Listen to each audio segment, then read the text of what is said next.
white supremacist who made clear that he was targeting Muslims. The attack has, of course, generated strong reactions among the global Muslim community. Here's some of that. We will never find happiness in our lives unless we live peacefully. If there is peace, there is love and kindness, and there is an understanding that we must be good to one another. We must always be just in the way we judge one another. One of the main roots of terrorism is, I believe, the amount of injustice in the world. This reflects that whoever the perpetrator is, or whatever the motives may be, they do not possess humanity in them. These actions are far from religious values, and even against common sense. Humans aren't supposed to do these kinds of things. This incident shows that all over the world, Muslims are called terrorists. But what I'm saying is that they are the main terrorists, those who are killing Muslims. Muslims are carrying the blame as terrorists, and I hate those who are killing Muslims so much. It is a very sad incident. It often happens that these non-Muslims do things against our religion. They carry out attacks on places of Muslim worship. When will Muslims wake up? Muslims should wake up and do something against anti-religious elements. Well, joining us now from Washington will be Shahid Amanullah. He's the former senior advisor at the U.S. State Department. But first, let's go to Istanbul and speak to Omer Kablan. He is a TRT world correspondent. And Omer, some of the strongest reaction seems to be coming out of Turkey. Could you describe what you're hearing and seeing there? Absolutely. Now, Turkey was one of the first countries to condemn this, and the Turkish president, Recep Tayyip Erdogan, called it a terrorist attack instantly. Now, of course, Turkey is an important country in the Muslim world, in the greater region here in the Middle East and in Europe.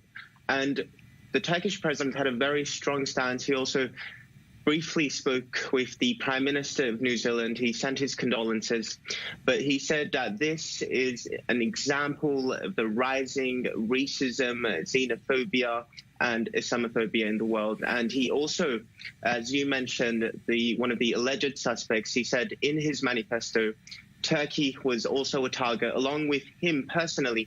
And of course, as TRT World as well, we were covering this story all day, and we spoke to people on the streets as well. And of course, today is Friday, and it is the most important day of the week for Muslims. And people were in shock, but also in anger, because day in, day out, they consistently see that Muslims are being targeted more and more.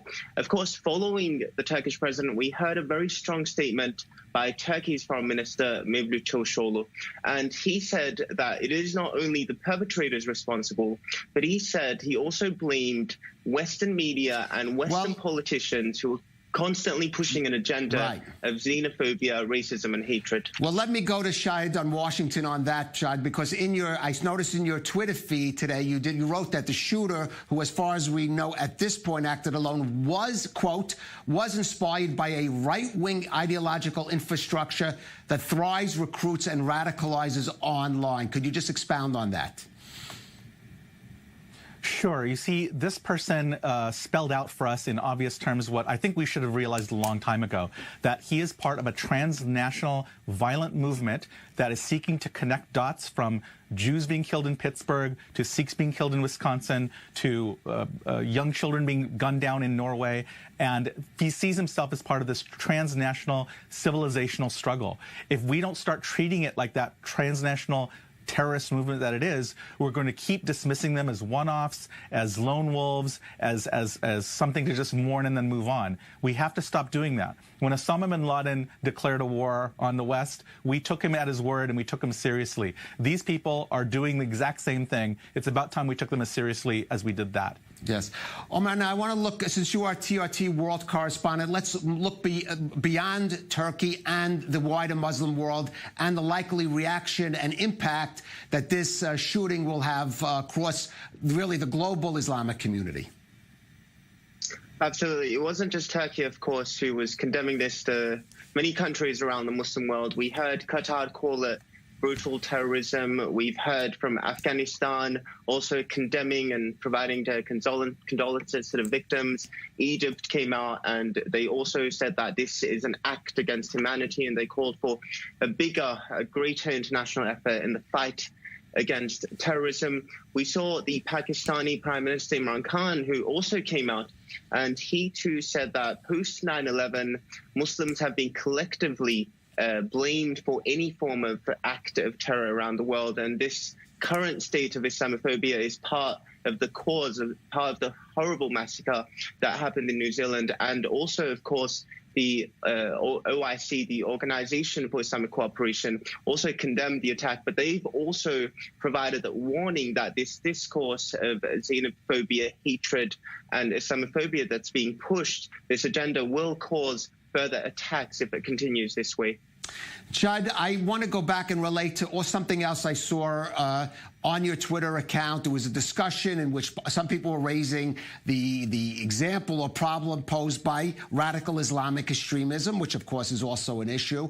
And I saw your response about saying, I worked on this at the highest clearance at the State Department, and there was no comparison between the attention given the two, meaning the two forms of extremism. It's long past time we correct that balance. What do you want to see, or what would you like to see that the U.S. governments be doing about the kind of ideological expression that may have inspired this young man in New Zealand?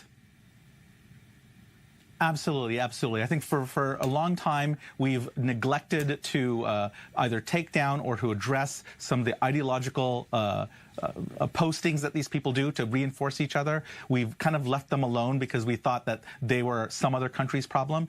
And if we can take it and treat it as an international issue and not a domestic issue, then that's when we work together across borders, across governments, and start giving it the resources that, for example, we have given against Islamist terrorism. That's what's going to be needed to stop this, because there is a blueprint now. This person literally did a video diary showing people how to do this. Muslims at prayer are incredibly vulnerable. They're literally standing next to each other, densely packed, with their backs towards you. And now there's a blueprint. And these people feel emboldened and empowered because the world is looking the other way. I think that has to end now, both as people and as governments. Now, I want to relate to something, this manifesto, and I don't want to give publicity in a way because this is part of the act, the reason this young man carried out this crime, to get his beliefs out there. But in his manifesto, he cited individual, let's say, not far-right commentators, but what we might call right-wing commentators in the U.S., to some of the discourse in the public sphere on Islam. How do you feel the society, particularly in the U.S., should possibly react to this kind of linkage? Look, it's a very simple calculus. If people who are creating violence in the real world are inspired by your words, at the very least, you need to think about what you're saying and who you're inspiring. And I think those people who have been cited and whose work can be linked to these people need to be called to account and need to at the very least be encouraged to offer a solution to this, whether they temper their words or give more context or simply withdraw themselves from the public square. Anything that they can do will help, because these people are listened to. And Omer, briefly, do you think Turkey and perhaps some of these Islamic countries are going to be speaking out more about some of the expressions that they see, for example, in discourse in the West? Absolutely. I mean, Turkey, along with other Muslim countries, have long been calling for Islamophobia to be categorized as a hate crime, and they're constantly putting this issue at international arenas. And they want this to be now a real thing because it's continuing, the attacks are continuing, and they really want to push this to become a category for a crime, a hate crime against humanity. So we'll see more Muslim countries in international spaces and arenas pushing for this in particular. Okay.